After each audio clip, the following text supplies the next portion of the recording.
Financiamos, con lo vas a encontrar. Expertos en finanzas te vienen a ayudar. Legal, inmobiliario y también empresarial. Conéctate a un webinar, te vamos a inspirar. Inscríbete ya, ven a descubrir el mundo financiero que te hará sonreír. Con Te Financiamos, vamos a aprender. Con expertos a tu lado, nada vas a perder. Si en Te Financiamos, lo vas a encontrar. Inscríbete ahora, ven y vamos a triunfar.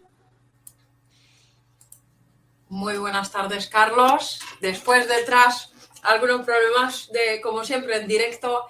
Te doy mi más calurosa bienvenida. Es enorme placer tenerte aquí con nosotros. Muchísimas gracias.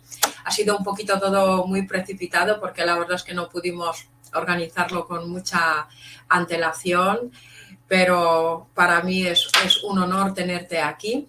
Si me permites, Carlos, te presento. Voy a intentar ser breve. La lista de cosas pues es bastante larga porque tal como le veis, Carlos Herrera López es un abogado con más de 10 años de experiencia en operaciones de capital riesgo y asesoramiento de startups, de scale-ups. Es director de Venture Capital y M&A en un despacho muy prestigioso de Martínez Echeverría Abogados. Carlos ha liderado procesos de inversión de fondos nacionales, internacionales en compañías tecnológicas, ha acompañado a fundadores en sus primeras rondas en operaciones incluso M&A y ha vivido de cerca todo el camino, empezando desde, como aquel que dice, desde la servilleta donde se inició la idea hasta pues grandes contratos de adquisición.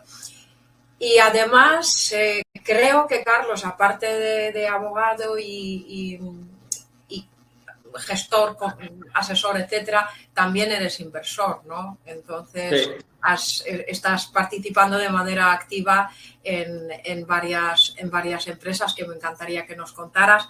¿Y por qué le tenemos aquí? Porque es muy importante tanto de la parte de funders como de la parte inversora tener ese apoyo legal que te diga qué es lo que se debe firmar, qué es lo que no se debe firmar, etcétera, etcétera, para no cometer ciertos errores.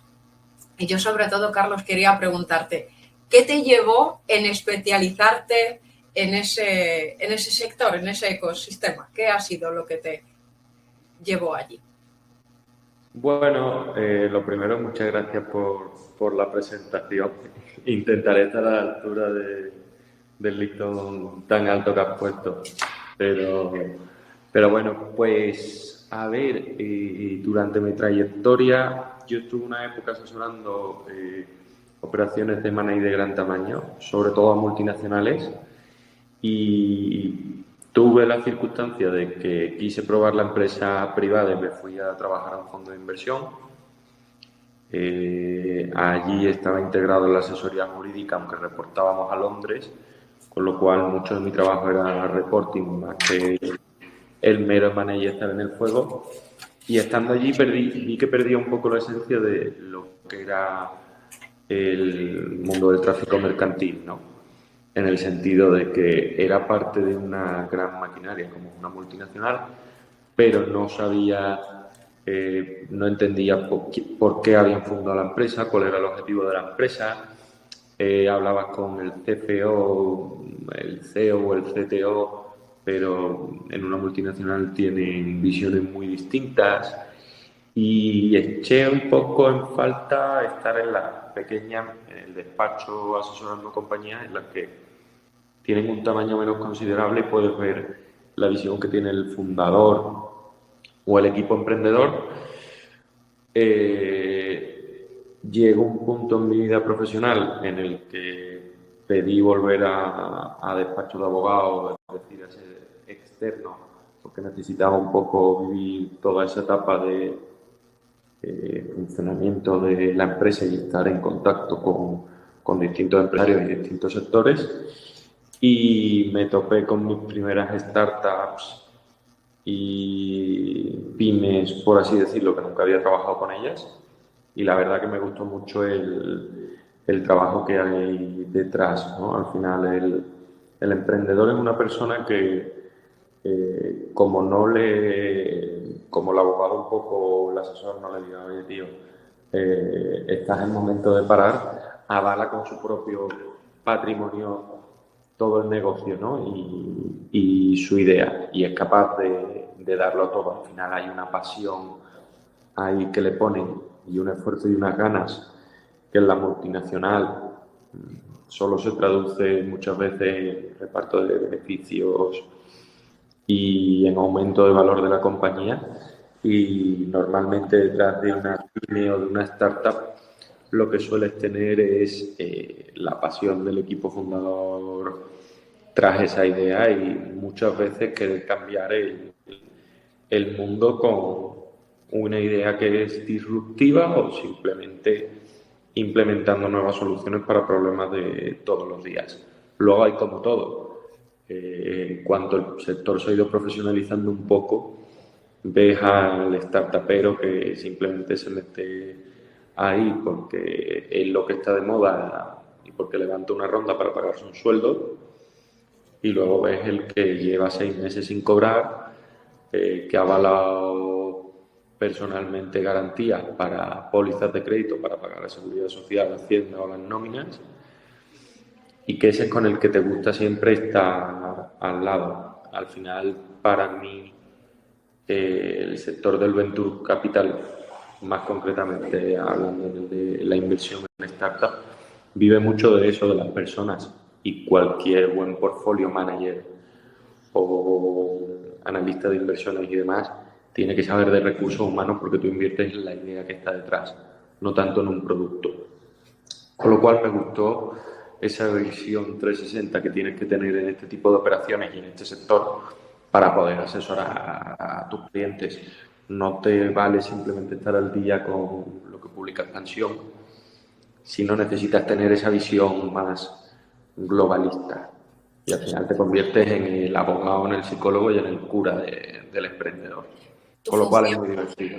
porque tu función, Carlos, es más del lado de founders o es también por parte de los inversores, porque ahí estamos hablando de dos facetas, ¿no? Porque lógicamente el founder quiere conseguir la inversión, pero por otro lado está el inversor que también teme de alguna manera, ¿no? Perder su dinero, porque al fin y al cabo no siempre son números, pero yo que he entrevistado bastantes inversores, pues dicen, hombre, para mí la inversión lógicamente en mayor porcentaje es ganar dinero, ¿no? Porque si no, no entraría. Lógicamente es como un negocio que ellos lo entienden que es a largo plazo. Sin embargo, en esta balanza de dos partes, ¿quién crees que sale más perjudicado si no se apoya en un buen abogado? Mira, ahí he estado te voy a decir que he estado en las 3 chaquetas. He estado en la chaqueta de asesorando al emprendedor, he estado en la chaqueta de asesorar al inversor profesional, que es el que tú dices y habéis entrevistado aquí, que busca cierto retorno del beneficio a través de un aumento de valor de las participaciones de la compañía. Y luego he estado en un tercer punto que simplemente era tratar de focalizar la estrategia como un consultor externo, incluso a veces invirtiendo, haciendo un poco de advisory, o sea, he hecho las 3 cosas. ¿Qué es lo que te suelo decir? ¿Qué es lo que te suele ocurrir? Normalmente, como tú dices, el fondo que invierte en compañías busca un retorno de su inversión a través de un aumento de capital, o sea, a través de un aumento de valor de las participaciones sociales de la compañía en la que ha invertido. Es distinto, por ejemplo, de la tesis de un family office que a lo mejor suele estar contento con que le des haya cierto reparto de beneficios al final de año de manera constante. No, el fondo que suele invertir en este tipo de compañías lo que busca es que haya un proceso de venta, haya un exit y él saca un retorno. Exacto. Para eso, ¿qué es lo que necesita? Estos fondos invierten en la compañía y en el equipo fundador. Para ellos no es una inversión si el equipo fundador no está dentro y está trabajando. Ahora, volvemos ahora a eso, pero en paralelo tienes al equipo fundador, que lo que busca es dinero para llevar a cabo su proyecto, que tiene un porcentaje importante de las participaciones y que sabe que ahora mismo no va a tener el sueldo que tendría trabajando de consultor en cualquiera de las consultoras de hoy en día o en cualquier otro proyecto. Él sabe que va a recibir un aumento o sea, que el rendimiento lo va a sacar cuando se venda la compañía, pero que para llevar a la compañía ese potencial M&A necesita inversión y proyectos. Entonces, aquí el interés del socio inversor y del founder suelen confluir, porque los dos van en el mismo barco. Tienen equity y solo van a recuperar un retorno de su tiempo o de su dinero en el caso del inversor, en caso de que haya una potencial venta de la compañía. ¿Qué es lo que pasa? Que normalmente ni todos los fondos son igual que todos los founders, ni al final los intereses son los mismos. Hay muchas veces que incluso te encuentras un inversor de impacto, que son todos los que tienen que ver con temas de EGS y demás, que simplemente les interesa, aunque pierdas dinero, porque luego se lo llevarán a pérdidas en su balance a final de año, que hagas unas métricas de impacto de sostenibilidad, con lo cual la cosa se complica. Exacto. En mi opinión, lo más importante a la hora de asesorar a estas compañías es saber estar en el rol del inversor y saber estar en el rol del emprendedor, porque lo más importante es el equilibrio de intereses. Si yo te gano la partida empujando desde el asesoramiento legal al fondo, al founder, y tú al día de mañana te encuentras en una jaula de oro donde si sacas los pies del tiesto en cualquier momento te van a llover tortas, tú dejas de estar motivado en el proyecto. Y entonces a mi fondo, el ticket que haya asumido de 500.000, 4 millones, el que sea, va a valer 0. Entonces, tampoco podemos apretarte excesivamente como fundador. Y fundador igual. Tú necesitas la inversión, no te vas a poder negar a todo si al final necesitas coger el dinero. Entonces, la labor de un asesor de este sector suele estar en equilibrar los intereses tanto de la compañía como del equipo fundador. Claro, de las dos partes, porque estamos hablando realmente que lo que dicen muchas veces los propios fundadores, ¿no? El mejor inversor es el que tú no necesitas, ¿no? Cuando realmente tienes un buen proyecto. El otro día estuvimos en la charla y claro, hay algunos pues que consiguen, como en este caso fue creo que Rafa, ¿verdad? Que lo hacen mediante bootstrapping, que lo hacen con sus fondos propios, no necesitan inversión, etcétera, pero es cierto que cuando no te queda más remedio y quieres que una empresa crezca y que tenga pues esa escalabilidad que has soñado, ¿no? Pues necesitas tener un buen partner. ¿Tú qué dirías? ¿Cuál es el típico error que cometen muchos fundadores a la hora de cerrar su primer acuerdo? O sea, si no están, no están bien asesorados, ¿no? Porque también hay, a veces por esa ansiedad, ¿no? de querer conseguir capital porque lo han intentado o han presentado la ronda difícilmente, o también es cierto que hay también startups que no consiguen estos inversores que van a lo mejor por temas fiscales, no por razones diferentes, sino simplemente pues están consiguiendo una rentabilidad y no saben vender su proyecto. ¿Cuál dirías que sería el error más común y más grave, yo diría? Mira, ahí y va al hilo de lo que acabas de decir. Como tú has dicho, hay startups que no necesitan levantar capital, me parece admirable, pero también hay que ver en una óptica de que esto no se puede aplicar genéricamente. Es decir, habrá proyectos que te permitan avanzar sin tú levantar capital y otros que necesitarás sí o sí levantar capital. Pero el mayor error que suele darse suele ser en escoger a tu socio. Por eso siempre se dice lo de que el dinero más, la financiación más cara es la de equity, porque un mal socio te puede destrozar la compañía. Y luego está la de no levantar la ronda o levantar de más. ¿A qué me refiero? El dinero más, la financiación más cara es vía equity, porque deja entrar en tu casa a gente que va a poder tomar ciertas decisiones por ti o de la que vas a requerir cierto consentimiento. Además de eso, si hay cierta escalabilidad de la compañía, tu coste no va a ser el de si te hubiesen prestado capital principal más intereses, sino que tu coste es un porcentaje de la compañía.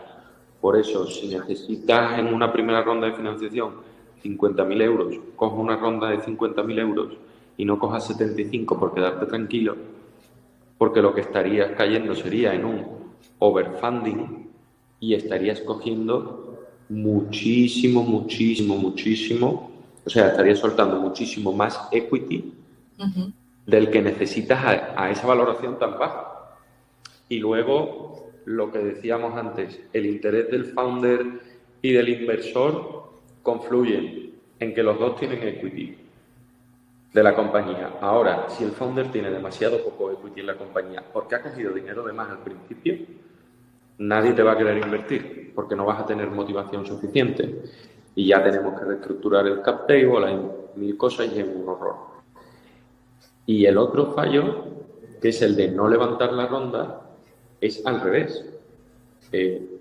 Una de las compañías para las que trabajo, todos sus competidores han levantado en los últimos 3 meses 30, 40 millones. Fíjate.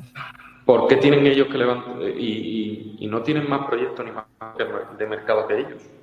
Pero ¿por qué ellos tienen que levantar prácticamente la misma cantidad? Porque si ellos van a usar el dinero, si lo tienen bien alocado, para ir más rápido y para alcanzar más cuota de mercado, donde puede llevar esta compañía sin levantar dinero dentro de 2 años, habrán llegado los otros en 6 meses y luego no te queda cuota de mercado. Exacto. Al final, esto no deja de ser como sucede en el M&A. Tú a veces simplemente compras porque tienes un producto, necesitas un producto que no tienes, compras para entrar en un sector en el que no estás, o puedes comprar simplemente por eliminar a tu competencia. Y en este caso, es prácticamente, idéntico, del que tampoco puedo contar todas las cosas específicas. Es que al final es lo mismo. Tienes que levantar lo mismo que han levantado el resto de compañías del sector, porque vas a necesitar ese dinero para los desarrollos y sobre todo porque vas a necesitar ir igual de rápido que ellos. Como ellos, exacto. Sobre todo ahora en el sector tecnológico es que es una verdadera locura, ¿no? Que lo que comentábamos el otro día con el tema, no solamente con el tema de la IA, sino de todos los apoyos que hay hacia la innovación, porque al final la innovación es lo que trae, ¿no? Trae mucho más impulso y trae mucho más... Uy, Carlos, ahora he perdido a Carlos, ahora vuelve. Carlos, ¿te tenemos? Hola, hola. A ver, que te he perdido por un... ¿Hola? Sí, te he perdido que me había caído, perdona. Te he perdido por un segundito. Sí. Mira, y aprovecho y ya pongo tu nombre que no te tenía puesto. Pues efectivamente es lo que hablamos, que ahora mismo con todo lo que es la tecnología, con el impulso que hay hacia la innovación, o inviertes o te expandes o te mueres, porque claro, la competencia es tan brutal y va tan rápido que es algo realmente increíble. Claro. No me quedaría solo con la tecnología, que también, como dices, yo lo ampliaría a casi todos los sectores que tengan ámbitos relacionados con el consumo. Igual que pasó con la moda, que ahora todos seguimos el segmento del fast fashion y todo está anticuado de un año para otro. En los tiempos que vivimos ahora mismo, donde todo va cada vez más rápido, algo que era disruptivo hace un año puede dejar de ser disruptivo en 6 meses. Entonces, si tienes un producto, ve a por ello, busca una buena valoración, invierte en tu idea y en desarrollarlo. Si esperas en cualquier momento al momento ideal, nunca lo vas a lograr. Una compañía de tecnología que lleva lleva 4 o 5 años acompañándome, su problema ha sido que no quiso levantar ninguna ronda ni buscar inversores, lo hizo todo a pulmón, desarrollaron un producto muy bueno, bastante novedoso, pero bastante novedoso hace 4 años. Ahora mismo ese producto está completamente obsoleto y fue por no querer meter socios y querer hacerlo todo muy orgánico. También, caso por caso, hay otros sectores en los que tienes que crecer sí o sí orgánicamente. Y también tienes que saber para qué también tienes que saber dónde vas a destinar el dinero. No te sirve de nada levantar una ronda y no saber gastarte el dinero. Ese es otro de los fallos de los fundadores, no saber dónde gastarse el dinero. Eso es.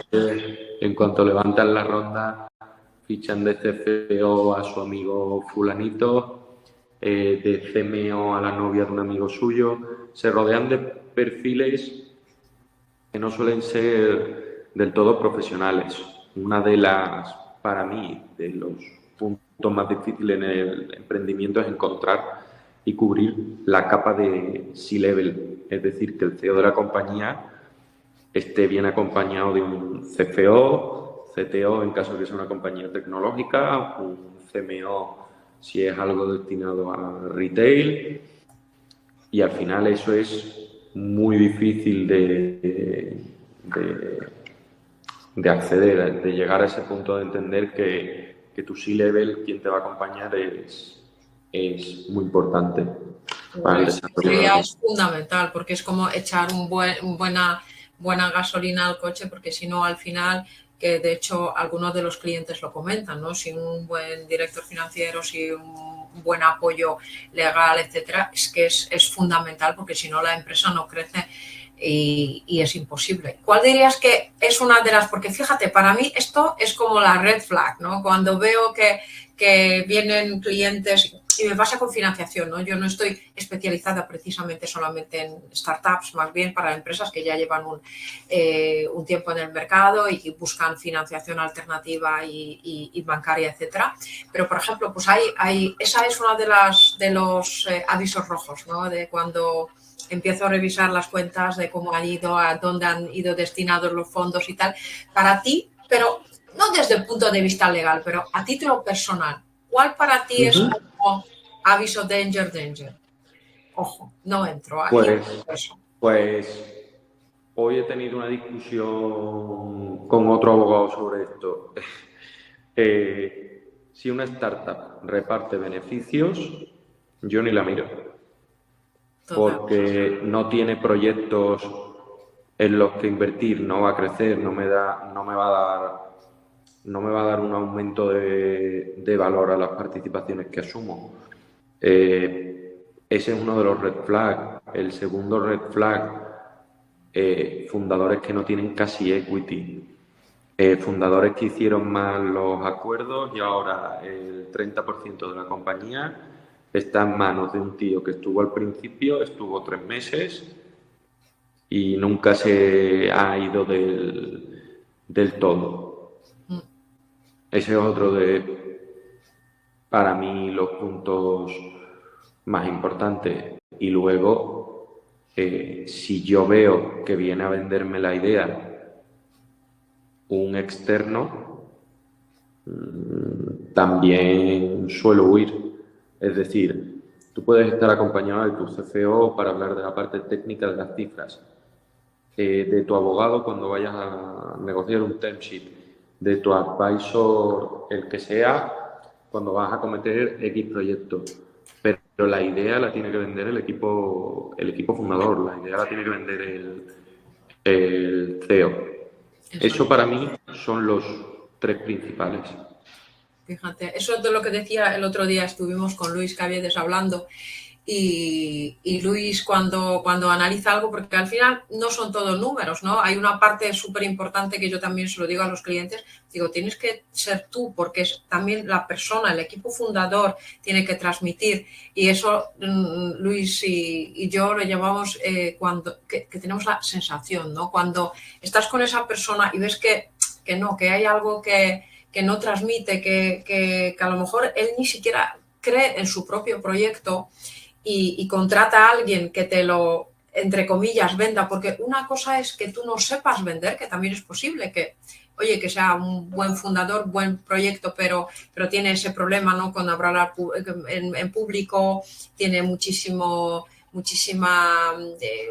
problemas a la hora de explicarse, etcétera, etcétera. Sin embargo, transmite la pasión, ¿no? Ese que yo creo, esto va a funcionar porque esto he hecho en la prueba del mercado, he dado ciertos pasos, ¿no? Que estoy seguro que esto va a funcionar.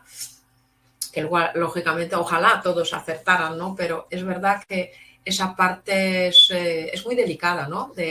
Y ahí se detecta sobre todo pues cuando hay un proyecto que es como un autoempleo, porque también hay de esos, ¿no?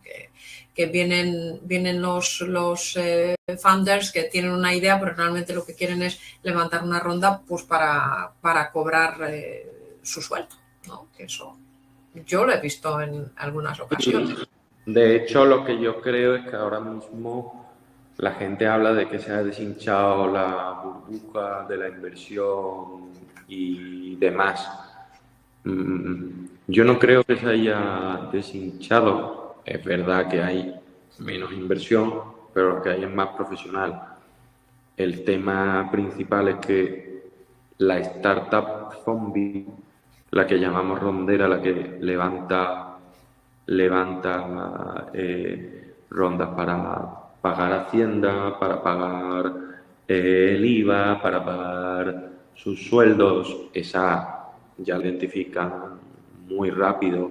También la startup que de repente tiene un proyecto y pivota 3 veces en el mismo año, se va descartando.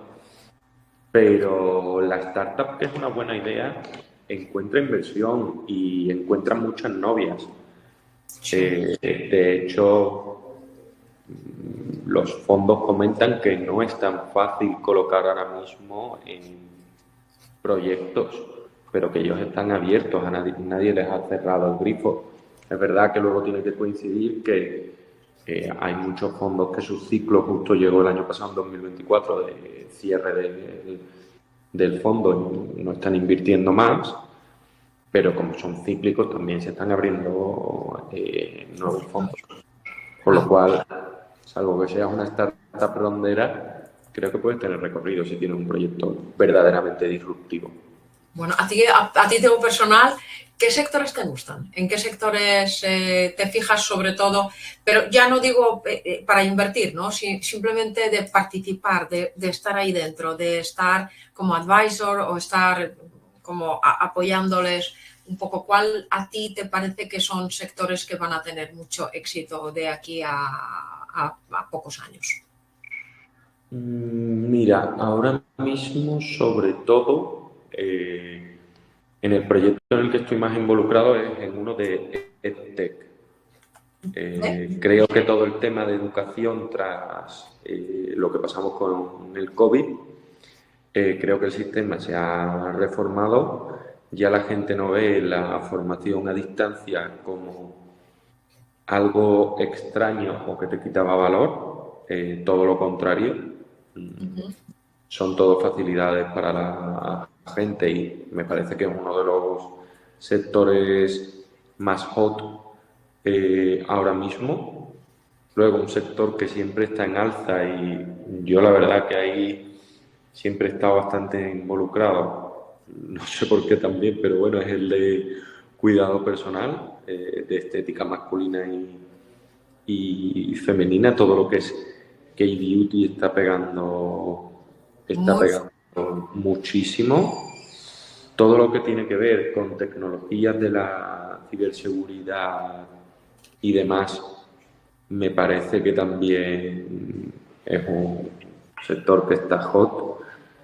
Y el último sector, te diría que es el de la salud mental. Cada vez somos más conscientes de que hay que desarrollar, no sé cómo explicarlo, como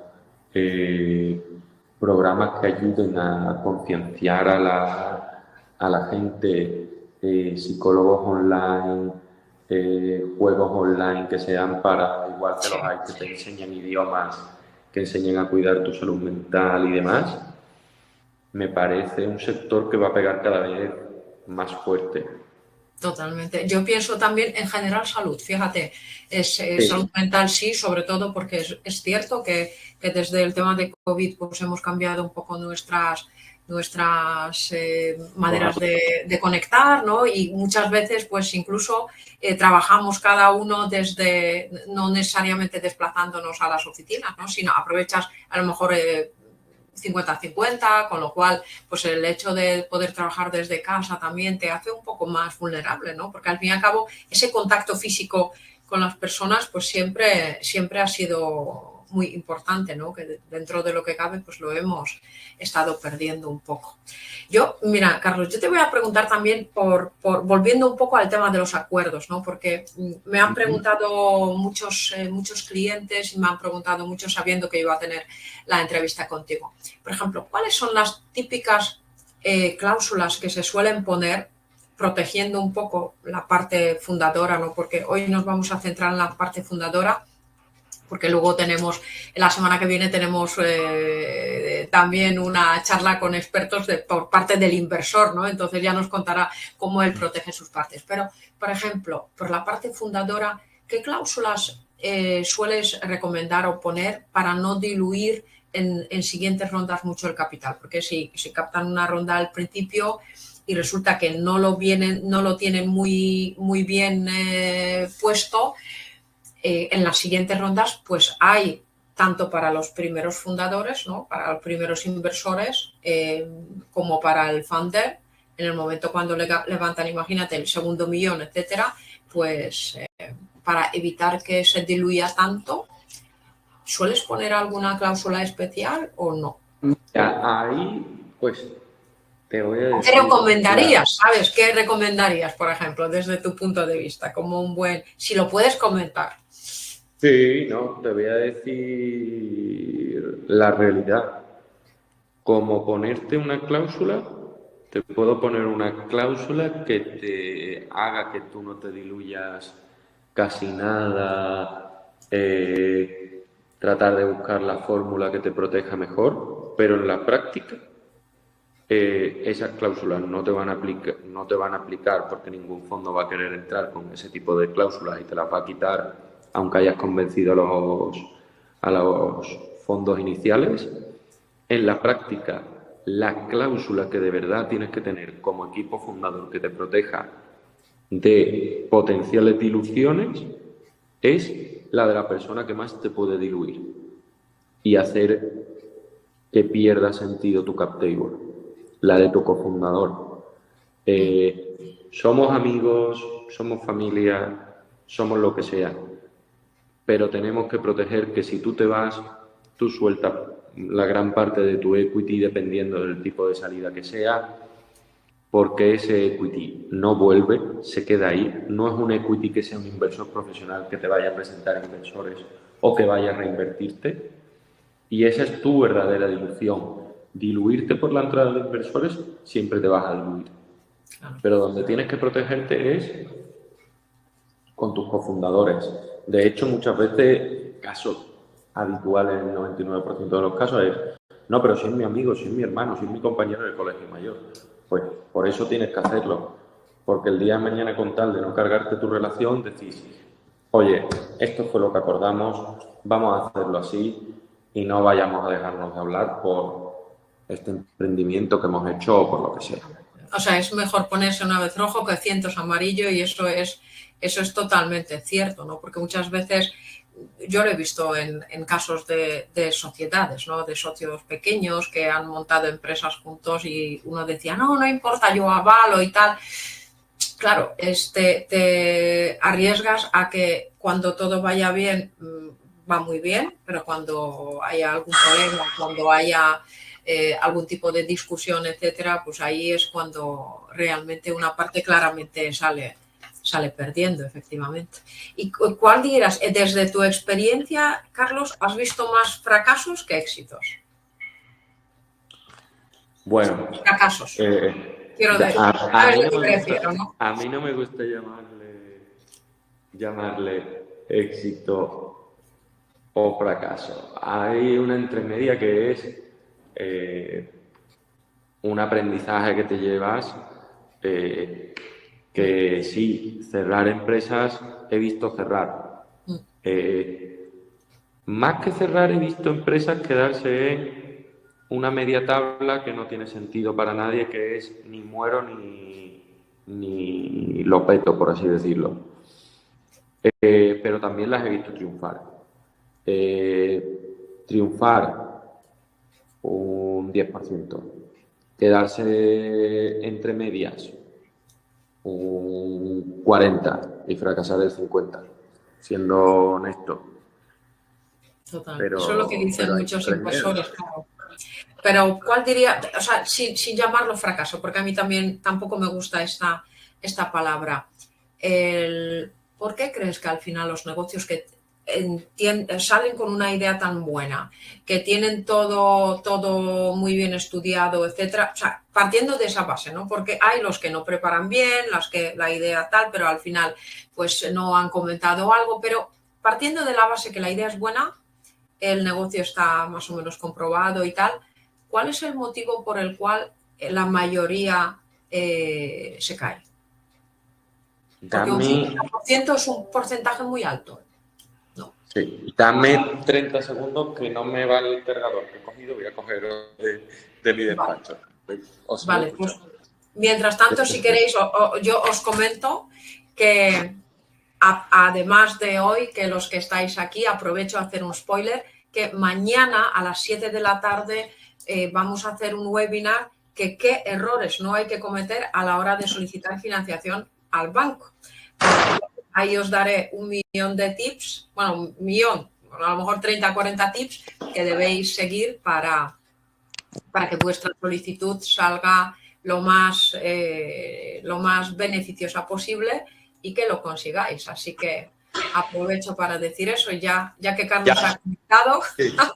Pero que no me funcionaba el cargador que tenía.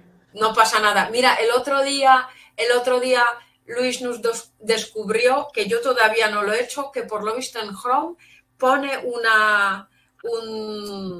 un panel por detrás precioso que me ha encantado. Estuve casi un día entero mirando a ver si lo consigo, porque la verdad es que ha sido como súper perfecto. No es de estos que se te corta la cabeza y tienes ahí como pelos volando. No. Ha estado perfecto. Así que, pero bueno, así estás también fenomenal. Con lo cual, ¿cuál dirías que sería el error más común? Bueno, no error, sino ¿por dónde están los fallos, ¿no? ¿Dónde fallan las empresas cuando aparentemente iban a ser, vamos, un éxito total y al final... Sí, ahí te digo, mira, los que más suelen encontrarte es lío con el co-founder, porque nadie te quiere invertir porque hay un 30 o un 40% de la compañía que está en tierra de nadie. Luego te suelo encontrar que has tenido un problema con la escalabilidad, es decir, lo hacían muy bien en un sector nacional, pero a la hora de internacionalizar, por ejemplo, no ha sabido hacerlo, o a la hora de abrir nuevas verticales. Y para mí, otro de los problemas es el propio equipo. Lo que decíamos del C-Level, muchas veces el founder se rodea de una capa de gente que no le aporta nada, que simplemente le distrae. Y tienes al CEO emitiendo y contabilizando facturas de notaría y cerrando una ronda de 8 millones de euros. Y hablando con una empresa de Japón para que le produzca microchips y viendo las reclamaciones que le ponen en la agencia de consumo. Distribuir la capa de C-Level para mí.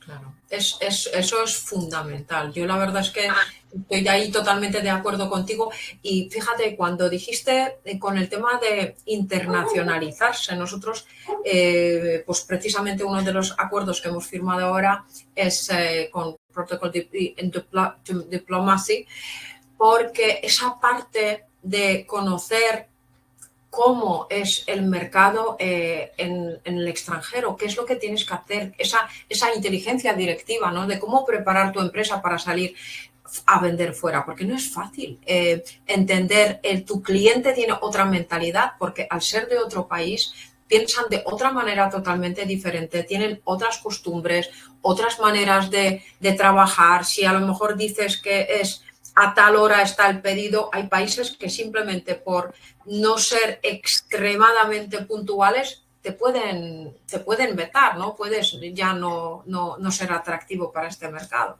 Con lo cual, es cierto que en un momento dado, cuanto más te rodeas de gente especializada, pues lógicamente tienes más posibilidades de éxito. Eso es, desde luego es así. Evidentemente la internacionalización siempre tienes que hacerla de mano de alguien experto que te acompañe y por otro lado de un socio local.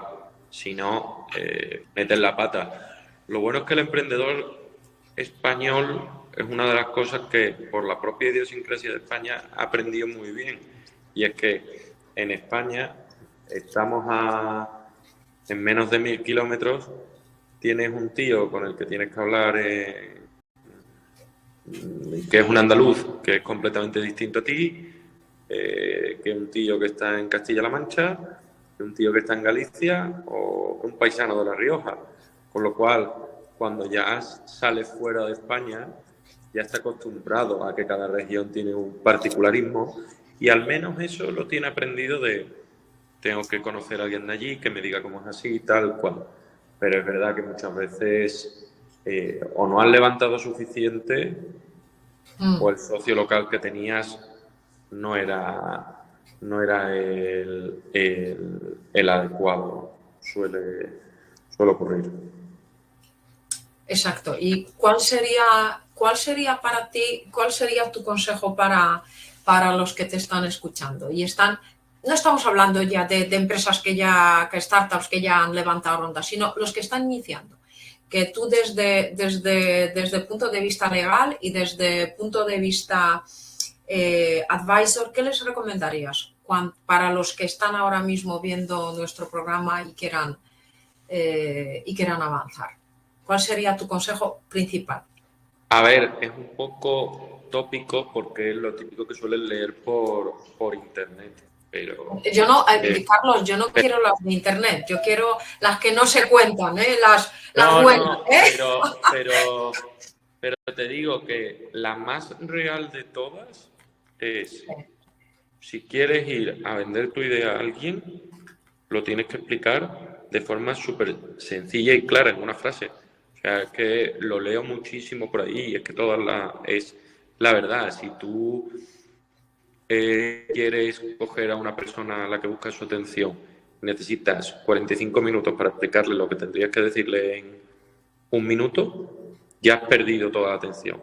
Eso es lo número uno para levantar pasta y que tu tech sea muy claro y muy preciso. Luego, a la hora de dar equity en tu compañía a co-founders, amigos y demás, atar muy bien las cosas. Y oye, los negocios son muy duros como para no tener claro con quién te embarcas y que también sepas que en cualquier momento pueden venir las cosas malas y puedes con esa persona dejar de hablarte. Y el último sería, oye, tanto para la contabilidad como para los impuestos, para hacer nóminas, para el legal, hay que invertir al principio, pero es que puedes perder tu compañía por un tecnicismo que nadie te ha contado o alguien no te ha dicho. Esos serían los 3 consejos. Podría dar más allí de lo que no se cuenta. Oye, intenta no levantar dinero si no te hace falta, pero cuando vayas a levantarlo, levántalo sin miedo. Es decir, si te hacen falta 300.000, coges 300.000, no coges 350 ni 250 porque crees que llegues. Si tu business plan dice 300, son 300. Exacto, exacto. Yo fíjate, yo añadiría cuando preparas un business plan, porque muchas veces, en mi caso, pues cuando me llegan algunas propuestas, etcétera, yo pienso que también se quedan demasiado cortos. ¿Qué quiere decir? No te digo que pongas en un Excel lo que no. Sin embargo, sí que hay que tener esa visión a futuro y ver si realmente es posible que esa empresa sea escalable a gran nivel, ¿no? Y si no, que también que lo reconozcan, ¿no? Porque realmente, fíjate, nosotros estábamos ahora viendo un proyecto súper interesante, pero cuando el founder del proyecto empezó a hablar de cuántas piezas, cuántas unidades quiere hacer al año, yo directamente le mandé a pensar, al rincón de pensar. Digo, mira, no es posible. No es posible porque si no tienes capacidad de producir más, es que realmente estamos hablando de un negocio retail. No es nada que sea escalable, que puedas hacerlo a gran... No, eso no funciona. Y han encontrado la solución al final, ¿sabes? Pero planteándolo así, digo, hay que pensar a lo grande, ¿no? También yo creo que esa parte de ver las cosas de otra manera a gran escala ayuda bastante, si siempre y cuando son reales, ¿no? Para que un negocio también efectivamente crezca. ¿Y qué pasa, no? Si en vez de 1 millón, dentro de unos años facturaremos 1.000 millones, ¿no? Y tener también esa fase prevista, ¿no? ¿Qué opinas? Estoy contigo. Sobre todo lo que hay que tener en cuenta es que quizás tú creas que por en este momento estar levantando 1 millón, en el futuro no vas a poder facturar 1.000 millones y quizás el millón es marca la diferencia para separarte de tus competidores porque lo has invertido bien y has desarrollado productos o simplemente porque te has quedado con su cuota de mercado. A eso me refiero también un poco, que cuando hay que levantar sin miedo. Exacto, exacto. Pues Carlos, sabes que a todos los invitados les pido que me vayan diciendo 3 tips que puedan ser, o uno, lo que tú elijas, que puedan ser accionable y realizable de aquí a mañana y que les pueda ayudar a la hora de por ejemplo, de plantearse, en este caso, por ejemplo, de levantar una ronda o pues lo que a ti se te pueda ocurrir para alguien que está con sus startups o está incluso pensando, ¿no?, de hacer un negocio. ¿Cuál sería para ti un consejo que le darías para que lo aplicara a partir de mañana mismo? Si estás desarrollando tu proyecto de startup, si se te ocurre cualquier cosa o quieres implementar cualquier mejora, tienes que hacerla en ese momento. Si lo dejas para el día siguiente, ya te lías a contestar mails, te meten en una call, le quitas la importancia y es en ese momento en el que tienes las ganas que dices, ostras, esto será realizable, cuando tienes que hacerlo. Nos pasa mucho que sin querer procrastinamos y nos come el día a día. Si es un miércoles a las 11:30 de la noche y estás metido en la cama, tío, si crees en el proyecto, coge el portátil y ponte a redactar. Y si vas a levantar pasta, un error que suele cometer la gente es, y esto es un poco piratilla, pero bueno, si ya tienes un term sheet a punto de firmar, porque si lo tienes firmado y ya les has dado exclusividad, no puedes hacerlo. Cuando estés con un term sheet a punto de firmarlo o ya lo tengas negociado, vete a otros 2 fondos y cuéntale un poco las condiciones que tienes. Porque normalmente de la única inversión que se suelen repetir los fondos es de la que no hacen, no de la que hacen y sale mal. Con lo cual, puedes utilizar ese FOMO para tratar de buscar unas condiciones un poco más favorables para vosotros. Más beneficiosas y para que otra persona, oye, me ha encantado ese consejo porque es cierto que es una parte de negociación, ¿no? ¿Tú sueles negociar por tus clientes o son ellos que negocian por sí mismos y tú simplemente les das unos ciertos tips?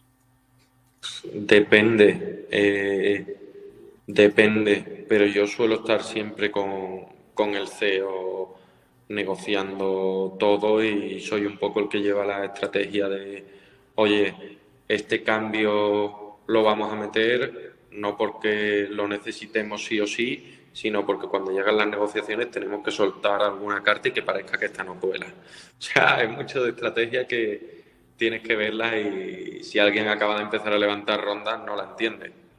Y Exacto. puede estar haciendo un curso en el IS sobre negociación, pero esa no te la enseñan, ya te lo digo yo. Eso, es que yo quiero que hablemos efectivamente de esas cosas, las que no se enseñan, pero al fin y al cabo lo que nos da la experiencia, ¿no? Así que, pues eso es lo que hay que hacer. Carlos, pues me ha encantado. Mira, yo precisamente voy a aprovechar porque nosotros hemos creado a raíz de todas estas preguntas, etcétera, y sobre todo pues para la gente que está empezando, ¿no? Que están con este proyecto en la cabeza, que les ronda, que quieren hacer algo, pues hemos abierto un club Emprende con Alas, que es para los mega iniciadores, ¿sabes? Los que se están iniciando simplemente en el mundo de emprendimiento, porque yo creo que deberíamos ser emprendedores todos, absolutamente todos, de una manera u otra. Aunque sea con cosas básicas, vendiendo huevos en el pueblo, ¿sabes? Pero también se puede emprender porque realmente es cierto que el tiempo es el que nadie nos lo devuelve y es la única manera, ¿no?, de que podamos ser un poco dueños de nuestro tiempo, ¿no? Que para mí es el valor más preciado y es muy bonito, ¿no?, cuando emprendes y haces algo que como si fuera tu hijo, ¿no? De alguna manera, ese proyecto, esa pasión que tienes, que todos la tenemos, que todos tenemos algún talento y es simplemente poner un poco a ese talento la manera de poder monetizarlo, ¿no? Yo creo que hay esas maneras, así que aprovecho para los que nos estáis viendo, para animaros que os apuntéis, que además en el mes de abril es de manera totalmente gratuita, me podéis escribir. De hecho, si estáis inscritos al webinar, os mandaré también una invitación. Y en ese club yo he pensado, Carlos, a ver cuál es tu opinión, de dar ciertas pautas de como aquel que dice, cuando empezamos a aprender en el colegio a escribir, pues enseñar así, desde A a Z, pues qué es lo que es un emprendimiento, cómo hay que hablar ante un inversor, ante un banco, cómo hay que presentar la documentación, porque es una parte que no hemos hablado, pero también es súper importante, ¿no? De cómo no procrastinar, cómo organizar tu tiempo, etcétera, etcétera. Así que todo eso, ¿qué te parece la idea?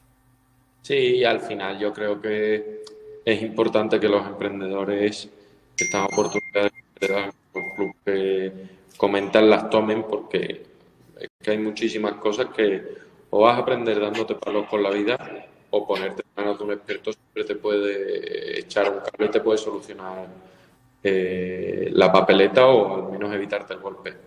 Con lo cual son cosas importantes que los emprendedores tienen que hacer, sobre todo Ahí está. Así que, Carlos, 1 millón de gracias. La verdad es que se me ha ido el tiempo enseguida.